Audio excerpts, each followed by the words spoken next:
Hello everyone, welcome to मुस्कान में किराए channel. सो आज डेट है 4 अक्टूबर 2023 और आज के हमारे daily current affairs daily dose. तो चलिए स्टार्ट करते हैं।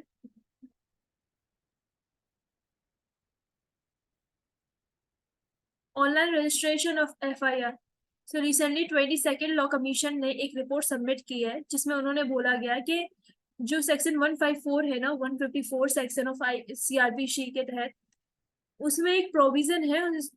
वे सजेस्ट अमेंड करो सेक्शन 154 ऑफ द सीआरपीसी के तहत और अलाउ करो online registration of FIR. FIR means first information reports. So इसका बेसिकली ये है कि लॉ कमीशन है जो हमारा, उसने एक रिपोर्ट सेंड की है गवर्नमेंट को कि under the section of 154 of CrPC 1973 के तहत एक ऑनलाइन रजिस्ट्रेशन ऑफ एफआईआर का प्रोविजन डाला जाए।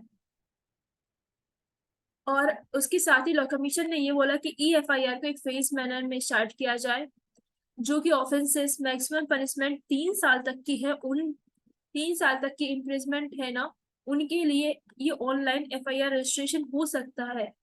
और साथ ही जो नॉन कॉग्निजेबल ऑफेंस है जिनमें बेल नहीं मिलती है, उनके लिए भी ये प्रोविजन काफी कारगर साबित होगा। सो लॉ कमीशन की रिपोर्ट थी अंडर सेक्शन 154 के तहत सीआरपीसी के तहत हमको ये ऑनलाइन रजिस्ट्रेशन ऑफ एफआईआर का प्रोविजन डालने की जरूरत है। सो बढ़ते हैं हम अपने नेक्स्ट आर्टिकल की ओर। से आर्टिकल रिसेंटली है कि IREDA अरेडा, इसका फुल फॉर्म में Indian renewable energy development agency limited को, जो कि green financing non banking financial company है, उसका स्टेटस शेड्यूल बी से शेड्यूल ए कर दिया गया है। Main central public sector enterprises में schedule A B C D होती है, तो उसका अपग्रेडेशन कर दिया गया, जो कि एक अच्छी बात है। ये basically green financing non banking financial NBFC company होती है जो रिन्यूएबल एनर्जी पर फोकस करती है। आज इसका स्टेटस बढ़ाने के साथ साथ अब इसको नवरत्न स्टेटस मिलने की भी सारी गुंजाइशें लगाई जा रही है, जो साथ ही इसको ग्रेटर फाइनेंशियल ऑटोनॉमी देगा और जो स्ट्रेटेजिक डिसीजन होते हैं ना रिन्यूएबल एनर्जी सेक्टर में, वो भी लेने में सक्षम होगा। सो गवर्नमेंट ऑफ इंडिया की कैटेगरीज होती है सेंट्रल पब्लिक सेक्टर इंटरप्राइजेस में, जो कि 4 शेड्यूल होती है ABCD। और the categorization of CPSE affect the organizational structure of salary of the board level increments। organizational structure में चेंज होता है, उनके जैसी कैटेगराइजेशन बढ़ता जाता है। तो यहाँ पे मैंने यहाँ पे एक फोटो भी डाली है महारत्न एंड नवरत्न कंपनी की कैटेगरी में।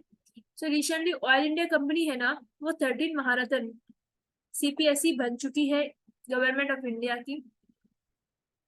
और जो ONGC विदेश लिमिटेड के साथ इसको नवरत्न मिलने के साथ नवरत्न की कैटेगरी 14 हो चुकी है और ऑयल इंडिया को मिलने के साथ महारत्न 13। सो आप ध्यान रखिएगा, महारत्न कंपनी है हमारी 13 अभी, ऑयल इंडिया लास्टली ज्वाइन हुई है, और वहीं नवरत्न कंपनी हमारी 14 है, जो कि लास्ट वाली है ONG विदेश लिमिटेड। यहाँ पर क्राइटेरिया लिखे गए हैं कि महारत्न स्टेटस के लिए क्या क्राइटेरिया, नवरत्न स्टेटस के लिए क्या क्राइटेरिया और मुनिरत्न स्टेटस के लिए क्या क्राइटेरिया। सो आप इसको पढ़ सकते हो। सो बढ़ते हैं अपने नेक्स्ट आर्टिकल की ओर। सो ये आर्टिकल है प्रोजेक्ट मैरियाना।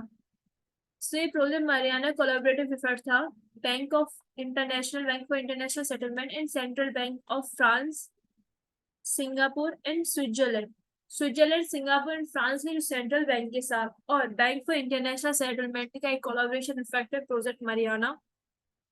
इसका बेसिकली काम था टेस्ट करना cross border trading and settlement जो होते हैं ना सेंट्रल बैंक डिजिटल करेंसी में, उन सब की देखरेख करना, डिसेंट्रलाइज फाइनेंशियल टेक्नोलॉजी को बढ़ावा देना पब्लिक ब्लॉकचेन के माध्यम से, और फाइनेंशियल इंक्लूजन करना, ये सब इसके काम थे।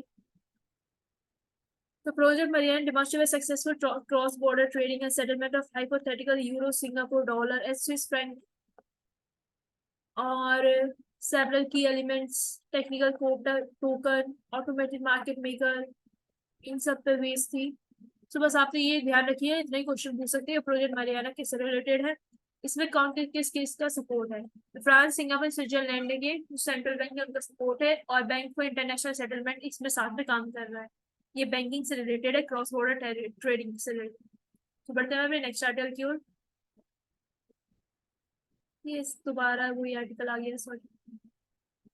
सो ये R21 matrix M malaria vaccine है। तो रिसेंटली WHO ने रिकमेंड किया है कि R21 matrix M malaria vaccine का यूज करना, जो कि university of Oxford and serum institute ने साथ मिलकर बनाई थी। ये pre clinical clinical trial based है, मीन्स अच्छी सेफ्टी के मद्देनजर रखते हुए WHO ने ऐसे बोला होगा कि इसका यूज किया जाए। अब मलेरिया इज अ डिसीज है जो कि 500,000 पीपल, लगभग 5 करोड़ लोगों की हर साल जान लेती है। मलेरिया से डिसीज है और इसके लिए वैक्सीन बनाई गई है R21 matrix matrix M malaria vaccine. और इसका ब्रांड नेम किसके तहत, मॉस्क्यूरस ब्रांड नेम के इस तहत इसको बेचा जाएगा। मलेरिया लाइफ थ्रेटनिंग डिसीज है, ये पैरासाइट से होती है, इन्फेक्टेड मॉस्किटोज के काटने से होती है, जिसमें सिम्टम्स होते हैं फीवर आता है, फैटिक, vomiting, headache and second chills होते हैं। लगभग 6 करोड़ एनुअली डेथ होती है और ज्यादा होती है अफ्रीका में, जिसको अफ्रीका को अंधा महाद्वीप भी बोलते हैं, ब्लाइंड ब्लाइंड कॉन्टिनेंट। एक एक्स्ट्रा इन्फॉर्मेशन। सो बढ़ते हैं नेक्स्ट आर्टिकल की ओर। सो एक मिशन है कैलिप्सो मिशन। अभी कौन सा मिशन है, तो नासा ने रिसेंटली कैलिप्सो जो cloud aerosol lidar and infrared pathfinder satellite observation mission है, इसको बंद करने की डिसाइड किया है, जो कि एनालाइज करता था क्लाइमेट, वेदर, एयर क्वालिटी। 17 साल से काम कर रहा था। ये लॉन्च कब हुआ था, ये लॉन्च हुआ था 2003 में, with the collaboration of France के CNEC के साथ मिलकर नासा ने ऐसा किया था, जो अर्थ के चारों तरफ सिंक्रोनस ऑर्बिट में घूम रहा था। ये इसने क्लाउड एल्टीट्यूड को मेजर किया था, वेरियस एटमॉस्फेरिक पार्टिकल्स प्रॉपर्टीज को एनालिसिस किया, लाइक डस्ट, सी सॉल्ट, ऐसे सूट को। क्लाउड फॉर्मेशन में भी इसने अपनी बात रखी, एनालिसिस किया, एटमॉस्फेरिक कन्वेक्शन में प्रेसिपिटेशन पार्टिकल, ये सब। प्लीज आप ये समझ लो, स्पेस में जो एक्टिविटीज होती थी उनकी स्टडी करने के लिए कैलिप्सो मिशन था, नासा और फ्रांस के साथ मिलकर। साथ ही एक अच्छा काम ये किया था, जो ऑस्ट्रेलियन वाइल्ड फायर थी ना, सी ने बताया था कि उनकी इंटेंसिटी कितनी हाई थी, लगभग 15 से 20 किलोमीटर अब अर्थ सरफेस तक पहुंची थी उनकी स्मोक। सो बढ़ते हैं नेक्स्ट। सो इंडिया नाविक will now be supported by made in India chipset for the first time. जो इंडिया में बनाई जाएंगी, इंडिजीनियस डेवलप होगी, उसमें जो चिपसेट होगा वो नाविक यूज करेगा। नाविक का full form navigation with Indian constellation, 7 satellite है इसमें। और जो 15,000 kilometre beyond it's territorial boundary, जो इंडिया की टेरिटोरियल बाउंड्री है ना, उसके 15,000 करोड़, सॉरी 1,500 किलोमीटर के आसपास तक की इंफॉर्मेशन ले सकता है। और सिमिलरली GPS है, लेकिन ये इंडिया द्वारा है, इसलिए इसका नाम नाविक रखा गया है। इंटायर इंडिया सबकॉन्टिनेंट पे स्टडी कर सकता है। एक्यूरेसी में positional accuracy of 5 metre, surpassing GPS 15 to 20 metre तक। सो ये article science fields point of view से अच्छा आर्टिकल है। बढ़ते हैं नेक्स्ट।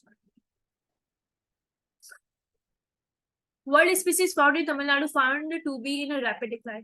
तो रिसेंटली एक state of India world report आई है 2023, उसमें बताया कि अप्रोक्सीमेटली 110 वर्ल्ड स्पीसीज तमिलनाडु में रिकॉर्डेड किए गए वो डिक्लाइनिंग ट्रेंड में है।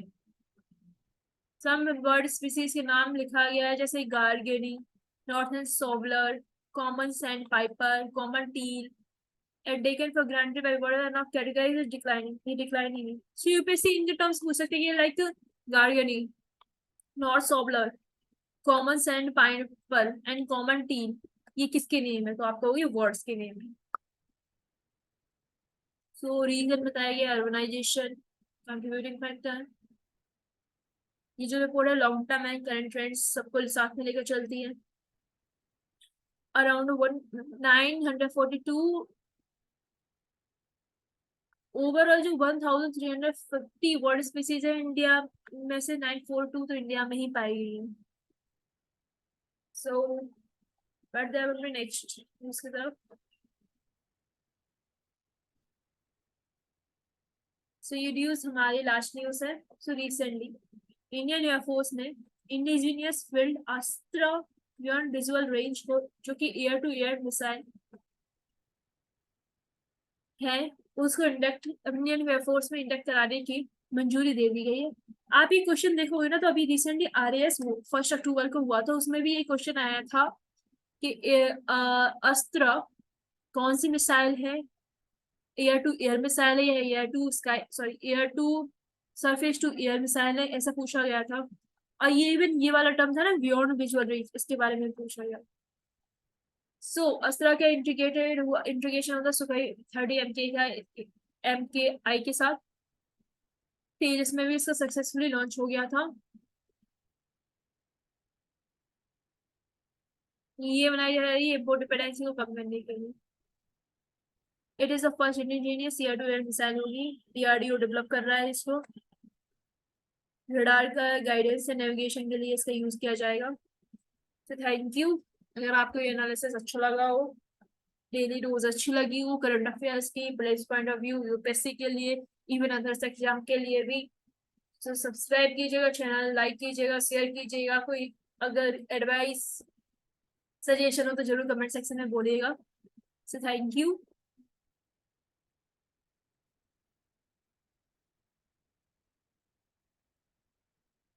Bye bye.